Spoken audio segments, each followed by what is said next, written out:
আমার প্রাণের স্বামী ঘরে আসছে, এত দেরি হলো কেন স্বামী? আরে শরীরটা আমার কাছে আহ, তোমার শরীর মুখে দে। ওরে নোংরা হাত দিয়ে আমার ধরবি না। আমার গা নোংরা হয়ে যাবো, আমার জামা কাপড় নোংরা হয়ে যাবো, অপরিষ্কার।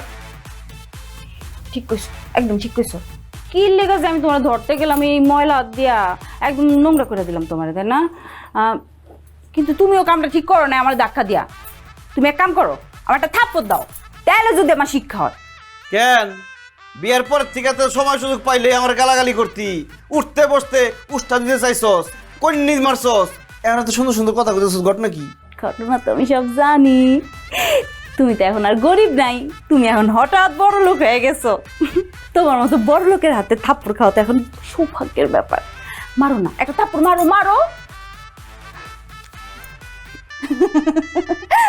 কি যে মজা, কি যে মিষ্টি। বাহ, টাকার তো অনেক পাওয়ার রে, মুহূর্তের মধ্যে তোর বদলা দিছে। তুমি যে কি বলো না, বলো না বলো না। কই টাকা কই? আস্তে দেখো না কত টাকা। টাকা টাকা টাকা টাকা। আল্লাহ গো আল্লাহ, এত টাকা আমি আমার বাপের বসেও দেখি নাই আল্লাহ। এই শুনো না, এই টাকাগুলো তুমি কি করবা? প্রথমেই তোর কাবিনের 2 লাখ টাকা দিয়ে লাথি মেরে তোর ঘর থেকে বাইরে করে দিবি। কি কি লেগা আমার আমার বাই করে দিবা কে? কারণ টাকা হাতে আসার পর থেকে পুরান কোনো কিছু আমার আর ভালো লাগতেছে না। এই বাড়ি ঘর বিছনাপাতি সব পুরান ডিফাই দেবো, নতুন করে আনো।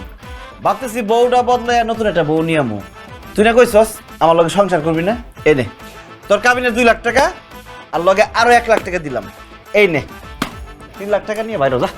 আরে কি কইতাছো তুমি? আমার কিচ্ছু লাগবো না, এই টাকা টুকা কিচ্ছু লাগবো না। আমার খালি তোমারে দরকার। তুমি আমার জীবন, তুমি আমার মরণ, তুমি আমার সব কিছু। তোমার স্যার আমি বাঁচবো না গো। কেন সকালবেলা না তুই আবার কইলি যে তুই আমার লগে সংসার করবি না, ব্যাগ বুক লইয়া বাপের বাড়িতে যাস গা?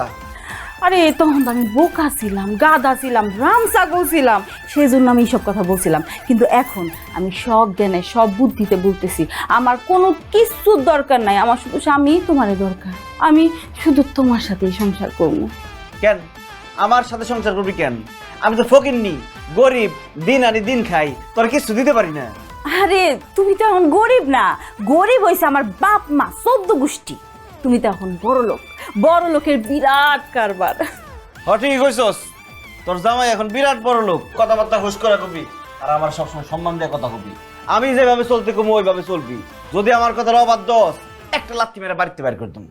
তুমি না একটা কাজ করো, আমার এখনই একটা লাথি মারো, আর নয়তো আমার এই কথাগুলো মনে থাকবো না। মারো মারো মারো। অনি মারুম, ঠিক আছে মারি। না আমি মশা মাইরে আমার পা নোংরা করতে চাই না। অন যা, কথা বাড়াইস না, যা আমার লেগে শরবত নিয়ে আয়, আমার অনেক কাম আছে, টাকা গুনতে হইব। যা সর।